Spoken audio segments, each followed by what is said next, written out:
এটা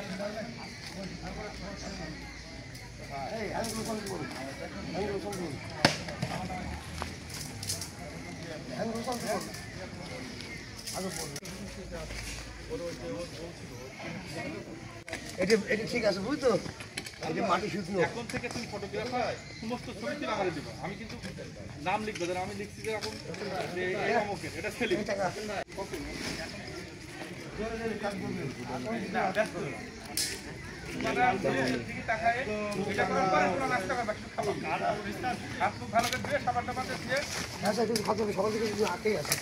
সব খাবো, কি খাচ্ছে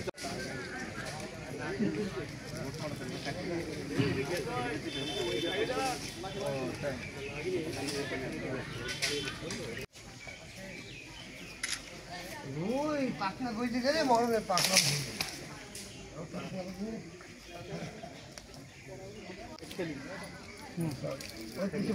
স্যার এটা সিদ্ধ হবে, অঙ্ক কয়েকদিন মাটি পাবে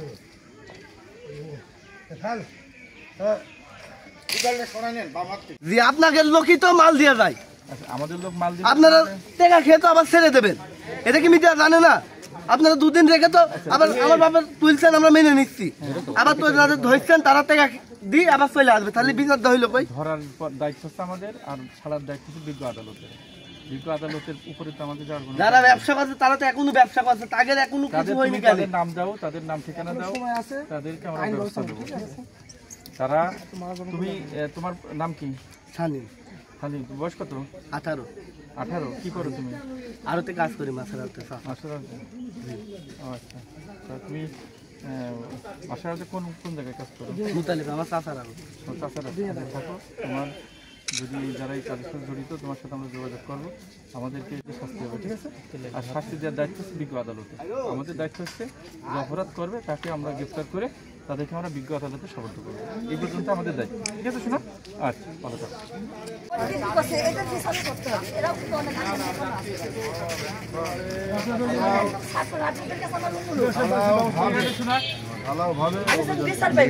আমার 3টা নাবার লোক, আমি একটু বাচ্চা, এই যে আমি এগুলো লিখতে একদমই নিঃস্ব, আমি কঠিন আকারের বিচার চাই। আমি কখনো জানি না যে সে খেয়েছে, সে হলো মৃত অবস্থায় আমি পেলাম।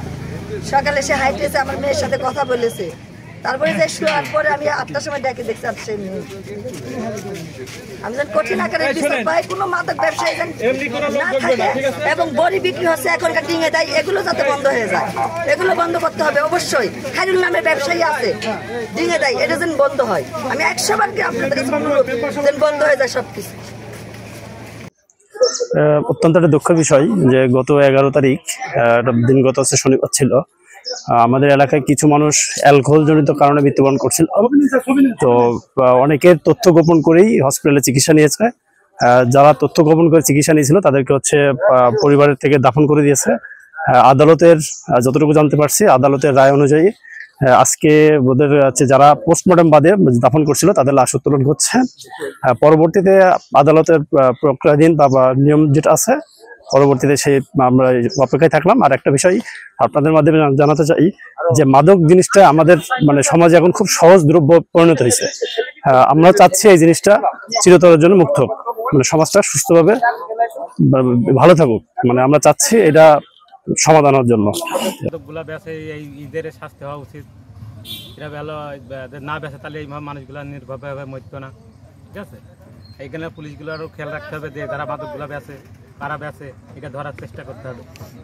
আপনারা জানেন যে গত 10/10/2025 তারিখে ডিঙ্গেদা বাজারে জুম্মাতের দোকান, চায়ের দোকানের পাশে একটা তারা কিছু 15 থেকে 20 জন মতন অ্যালকোহল পান করে 7 জন মারা যায়।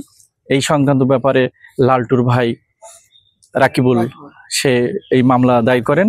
এই মামলার এজাহারে উল্লেখ করেন যে মামলার হওয়ার পূর্বেই 4 জনকে আমাদেরকে না জানাইয়েই দাফন করে। এর পরিপ্রেক্ষিতে রাকিবুল একটি মামলা করে।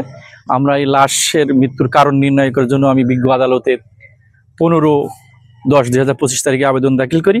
বিজ্ঞ আদালত 16/10/2025 তারিখে এই লাশ উত্তোলন করার জন্য আদেশ প্রদান করেন এবং ম্যাজিস্ট্রেট নিয়োগ করার জন্য ডিসি মহোদয় স্যারের কাছে চিঠি প্রদান করেন। সেই মোতাবেক স্যার আমাদের সাথে শরীক হয়েছে এবং আমরা ইতিমধ্যে 3টে লাশ উত্তোলন করা প্রায় শেষের দিকে, আর 1টি লাশ উত্তোলন করতে বাকি আছে। আমরা এই লাশ প্রাথমিক যে মর্গে পাঠাচ্ছি। মর্গের তদন্ত নিরীক্ষণ করার পরে ডাক্তারি মতামতের পরে যে নির্দেশনা দেয় সেই মোতাবেক আইনগত ব্যবস্থা গ্রহণ করা হবে। এই মামলার পর জুডিশিয়াল ম্যাজিস্ট্রেট আদালত আমাদের ডিসি স্যারের কাছে হচ্ছে একজন এক্সিকিউটিভ ম্যাজিস্ট্রেট চান যে যিনি সুরত হাল তদন্তে থাকবেন, এবং সে প্রেক্ষাপটে ডিসি স্যার আমাকে নিয়োগ দেন এবং হচ্ছে সুরত হাল তদন্তের জন্য আমরা আজকে 4টা লাশ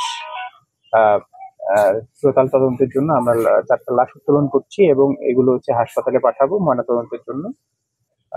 এই আর কি সর্বশেষ খবর, এবং হচ্ছে পরবর্তীতে সে অনুযায়ী ময়নাতদন্তের উপর ভিত্তিতে আমরা পরবর্তী ব্যবস্থা নেব। আমাদের পেরোজখালী গ্রামের লালটু মারা গিয়েছিলেন, তো সে আজকে লাশ তুললো, সে লাশ আজকে তুলে নিয়ে গেল। তো এখন পরে আর কি হবে না হবে বলতেছে না। বলেন, দাঁড়ান, বলেন। বলছে এই যে নেশা দ্রব্য যারা করছে, বিক্রেতা যারা করছে, এই যে মৃত্যু হয়ে যাচ্ছে, ঠিক আছে, এই যে বিক্রি করছে যারা, এদের শাস্তি হোক, যাতে মানুষজন দেখে কিছু ওইসব শাস্তিগুলা দেখে কিছু মানুষ ভালো হোক, ঠিক আছে। কিন্তু অনেক ছেলেপিলে নষ্ট হয়ে যাচ্ছে ভাই, এগুলা নেশা দ্রব্য করে অনেক ছেলেপিলে পড়াশোনা খারাপ হয়ে যাচ্ছে, নষ্ট হয়ে যাচ্ছে ছেলেপিলেগুলা এসব নেশা টেশা করে। হ্যাঁ, এদের শাস্তি হোক ভাই, আমি এটুকু চাচ্ছি, খালি শাস্তি হোক, ঠিক আছে।